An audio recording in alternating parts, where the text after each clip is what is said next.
নমস্কাৰ মই মৌজিদ বন্ধুসকল পলকতে চাওক আজি সন্ধিয়াৰ 7টা গুৰুত্বপূৰ্ণ খবৰ। প্ৰথমটো খবৰ, পেন কাৰ্ড আধাৰ কাৰ্ড থাকিলেই ভাৰতীয় নাগৰিক। দ্বিতীয়বাৰ কোনেও নাগৰিকত্ব প্ৰমাণ কৰাৰ প্ৰয়োজন নাই। অসমত SIRৰ কোনো প্ৰয়োজন নাই। এই গুৰুত্বপূৰ্ণ মন্তব্য গুৱাহাটী হাইকোৰ্টৰ অধিবক্তা আমান ৱাদুদৰ। এবাৰ যদি ভাৰতীয় নাগৰিক বুলি প্ৰমাণিত হ'ল তেন্তে তেওঁ আৰু চিন্তা কৰিব নালাগে। আমি সকলোৰে লগত আছোঁ। কোনেও আৰু দ্বিতীয়বাৰ নাগৰিকত্ব প্ৰমাণ কৰাৰ প্ৰয়োজন নাই। এবাৰ নাগৰিকত্ব প্ৰমাণ হ'লে বাৰে বাৰে প্ৰয়োজন নাই নাগৰিকত্ব প্ৰমাণ কৰাৰ। পেন কাৰ্ড আধাৰ কাৰ্ড ভোটাৰ কাৰ্ড আছে যদি তেওঁ ভাৰতীয় নাগৰিক। কোনেও নথিপত্ৰক লৈ ভয় কৰিব নালাগে। আমি 2015ৰ পৰা 2019 চনলৈকে নাগৰিকত্ব প্ৰমাণ কৰিছোঁ। অসমত SIRৰ কোনো প্ৰয়োজন নাই। SIRৰ জৰিয়তে দ্বিতীয়বাৰ নাগৰিকত্ব প্ৰমাণ কৰাৰ প্ৰয়োজন নাই অসমৰ নাগৰিকৰ। জন্মৰ প্ৰমাণ পত্ৰৰ বাবেও আতংকিত হোৱাৰ দৰকাৰ নাই। আৰু বৰ্তমানলৈকে চৰকাৰে কোনো ধৰণৰ SIR সন্দৰ্ভত জাননী প্ৰেৰণ কৰা নাই। SIR সন্দৰ্ভত এই গুৰুত্বপূৰ্ণ মন্তব্য গুৱাহাটী উচ্চ ন্যায়ালয়ৰ অধিবক্তা আমান ৱাদুদৰ। পৰৱৰ্তী খবৰ, কেন্দ্ৰীয় চৰকাৰৰ বৃহৎ ঘোষণা। জালিয়াতিৰে PM কিষাণ সন্মান নিধিত নাম সন্নিৱিষ্ট কৰা হাজাৰ হাজাৰ ভুৱা কৃষকৰ নাম এইবাৰ কটা গৈছে।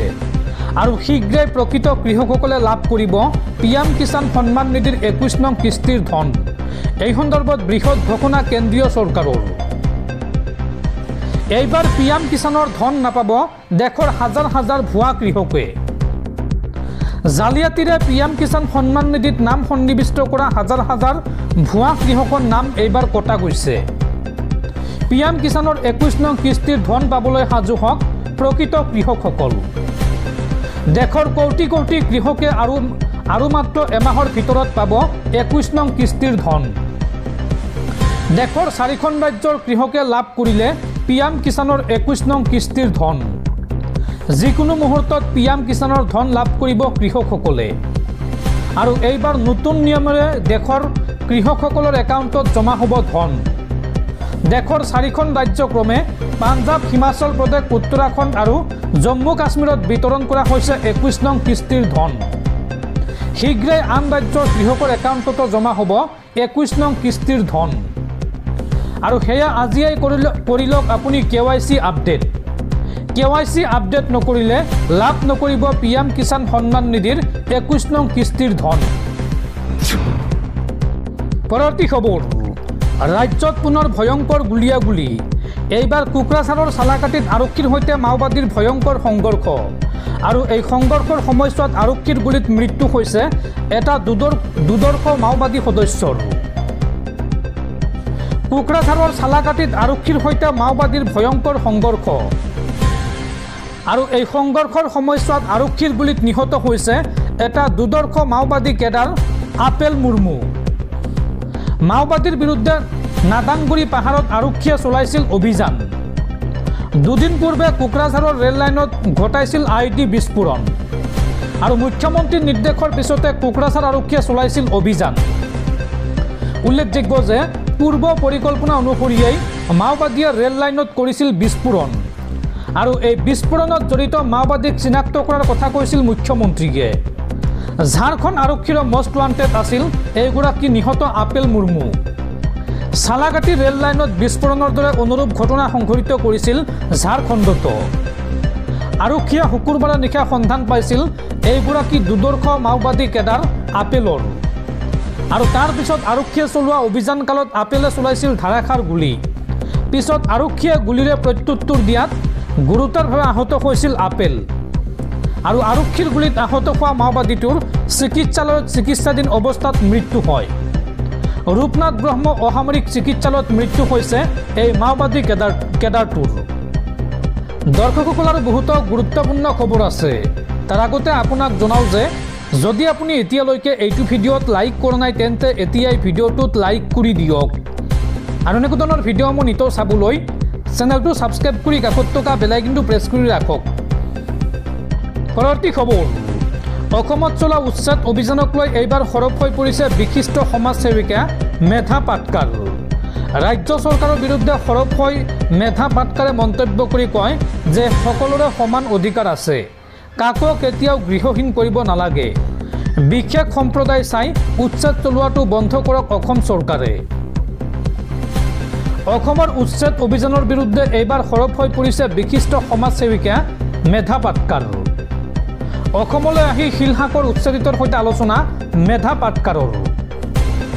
এই সন্দৰ্ভত মেধা পাটকাৰে কয় যে সকলোৰে সমান অধিকাৰ আছে, কাকো কেতিয়াও গৃহহীন কৰিব নালাগে। বিশেষ সম্প্ৰদায় চাই উচ্ছেদ চলোৱাটো বন্ধ কৰক চৰকাৰে। এই মন্তব্য মেধা পাটকাৰৰ। উচ্ছেদক লৈ ৰাজ্য চৰকাৰক সমালোচনা বিশিষ্ট সমাজকৰ্মীগৰাকীৰ। আনহাতে নথিপত্ৰ চাই উচ্ছেদিতক পুনৰ সংস্থাপন দিব লাগে বুলি দাবী জনায় সমাজকৰ্মীগৰাকীয়ে। ইপিনে জুবিন গাৰ্গৰ ৰহস্যজনক মৃত্যুক লৈ প্ৰতিক্ৰিয়া প্ৰকাশ কৰিছে মেধা পাটকাৰে। মেধা পাটকাৰে এই সন্দৰ্ভত কয় যে জুবিন গাৰ্গৰ দৰে শিল্পীয়ে ন্যায় পাবই লাগিব। CBIৰ দ্বাৰা তদন্ত কৰক এই সমগ্ৰ ঘটনাৰ। এই দাবী বিশিষ্ট সমাজসেৱিকা মেধা পাটকাৰৰ। পৰৱৰ্তী খবৰ, জুবিন ক্ষেত্ৰত আইন ভংগ কৰিলে নিজেই পৰিব বিপদত। যি মানুহে আইন ভংগ কৰিব তেওঁলোকৰ বিৰুদ্ধে একশ্যন ল'ব আইনে। মুখ্যমন্ত্ৰী হিমন্ত বিশ্ব শৰ্মাৰ পুনৰ কঠোৰ সকিয়নি। জুবিন ক্ষেত্ৰত আইন ভংগ কৰিলে নিজেই পৰিব বিপদত। আৰক্ষীয়ে কাকো বাধা নিদিয়ে। যি মানুহে আইন ভংগ কৰিব তেওঁলোকৰ বিৰুদ্ধে একশ্যন ল'ব আইনে। আইন মানিলে ভাল আৰু নামানিলে নিজেই পৰিব বিপদত। আইন মানুহৰ কাৰণেই আৰু নিয়ম পালন কৰাটো মানুহৰ দায়িত্ব। জুবিনৰ সমাধি ক্ষেত্ৰত আমি মিলিটাৰী আৰ্মি লগাব নোৱাৰোঁ। মোক একাংশই অনুৰোধ কৰিছিল, যাৰ কাৰণে মই ৰাতি 1 ঘণ্টা বঢ়াই দিছোঁ। শিলচৰত এই মন্তব্য ৰাজ্যৰ মুখ্যমন্ত্ৰী হিমন্ত বিশ্ব শৰ্মাৰ। পৰৱৰ্তী খবৰ, পুনৰ দেশ মাতৃৰ সেৱা কৰিবলৈ গৈ শ্বহীদ হ'ল অসমৰ যুৱক। গুজৰাটত মৃত্যু BSFত কৰ্মৰত অসমৰ বজালীৰ এইগৰাকী যুৱক। কৰ্তব্যৰ সময়তে অসুস্থ হৈ পৰিছিল ৰাতুল বায়ন নামৰ BSFত কৰ্মৰত এইগৰাকী যুৱক। চিকিৎসাধীন অৱস্থাতে মৃত্যু হয় 33 বছৰীয়া ৰাতুলৰ। গুজৰাটৰ গান্ধীনগৰৰ 137 নং বেটেলিয়নত কৰ্মৰত আছিল ৰাতুল। আৰু আজি ৰাতিৰ ভিতৰত বা সন্ধিয়াৰ ভাগত ঘৰ পাবহি BSF জোৱান ৰাতুলৰ নশ্বৰ দেহ। পৰৱৰ্তী খবৰ, মহাৰাষ্ট্ৰৰ মহিলা চিকিৎসকৰ চৰম সিদ্ধান্ত। হাতৰ তলুৱাত লিখি থৈ গ'ল ছুইচাইড নোট, য'ত লিখা আছে মোক 4 বাৰ ধৰ্ষণ কৰিছে পুলিচে। এগৰাকী আৰক্ষী বিষয়াৰ বিৰুদ্ধে এই বিস্ফোৰক অভিযোগ উত্থাপন কৰি আত্মহত্যা কৰিছে মহাৰাষ্ট্ৰৰ এগৰাকী মহিলা চিকিৎসকে। এগৰাকী আৰক্ষীৰ দ্বাৰা বাৰম্বাৰ ধৰ্ষণৰ বলি হৈ আত্মহত্যাৰ পথ বাছি ল'লে এগৰাকী মহিলা চিকিৎসকে। মৃত্যুৰ পূৰ্বে নিজৰ হাতৰ তলুৱাত ছুইচাইড নোট লিখি থৈ গৈছিল চিকিৎসকগৰাকীয়ে। মাত্ৰ 4 মাহ আগতে তেওঁ 3জন আৰক্ষী বিষয়াৰ বিৰুদ্ধে স্থানীয় DSPৰ ওচৰত লিখিত অভিযোগ দাখিল কৰিছিল। ৰক্ষকে ভক্ষক হোৱাৰ এই ঘটনাই মহাৰাষ্ট্ৰৰ ৰাজনীতিত আলোড়নৰ সৃষ্টি কৰিছে।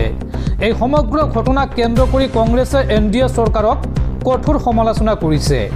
কংগ্ৰেছ নেতা বিজয় নামদেৱৰাই বাদেত্তিৱাৰে তেওঁৰ এক চেণ্ডেলত লিখিছে যে ৰক্ষকেই ভক্ষক হৈ পৰিল। আৰক্ষীৰ কাম হৈছে ৰক্ষা কৰা, কিন্তু তেওঁলোকেই মহিলা চিকিৎসকক নিৰ্যাতন চলাইছে। আচলতে NDA চৰকাৰে আৰক্ষীক ঢাল হিচাপে ব্যৱহাৰ কৰিছে, সেয়েহে আৰক্ষীয়েও অত্যাচাৰ চলাইছে। অৱশ্যে চৰকাৰে এই ঘটনাৰ সম্পূৰ্ণ তদন্তৰ আশ্বাস দিছে। কিন্তু প্ৰশ্ন হয় যে 4 মাহ আগতে চিকিৎসকগৰাকীয়ে অভিযোগ দাখিল কৰাৰ পিছতো কিয় অভিযুক্তসকলৰ বিৰুদ্ধে কোনো ব্যৱস্থা লোৱা নহ'ল। এই সমগ্ৰ ঘটনাক লৈ তৃণমূল কংগ্ৰেছেও এক চেণ্ডেলত ক্ষোভ প্ৰকাশ কৰিছে। বৃহস্পতিবাৰে নিশা যুৱতীগৰাকীয়ে আত্মহত্যা কৰে। তেওঁ মহাৰাষ্ট্ৰৰ ফলটন উপজিলা চিকিৎসালয়ত কৰ্মৰত আছিল। মৃত্যুৰ আগতে তেওঁ বাওঁ হাতত লিখি থৈ গৈছিল যে মোৰ মৃত্যুৰ বাবে আৰক্ষী পৰিদৰ্শক গোপাল বাদানেই দায়ী। তেওঁ মোক 4 বাৰ ধৰ্ষণ কৰিছে। 5 মাহ ধৰি তেওঁ মোৰ ওপৰত শাৰীৰিক আৰু মানসিক নিৰ্যাতন চলাইছে। আৰু এই ঘটনা পোহৰলৈ অহাৰ লগে লগে অভিযুক্ত আৰক্ষী বিষয়াজনক নিলম্বন কৰা হৈছে।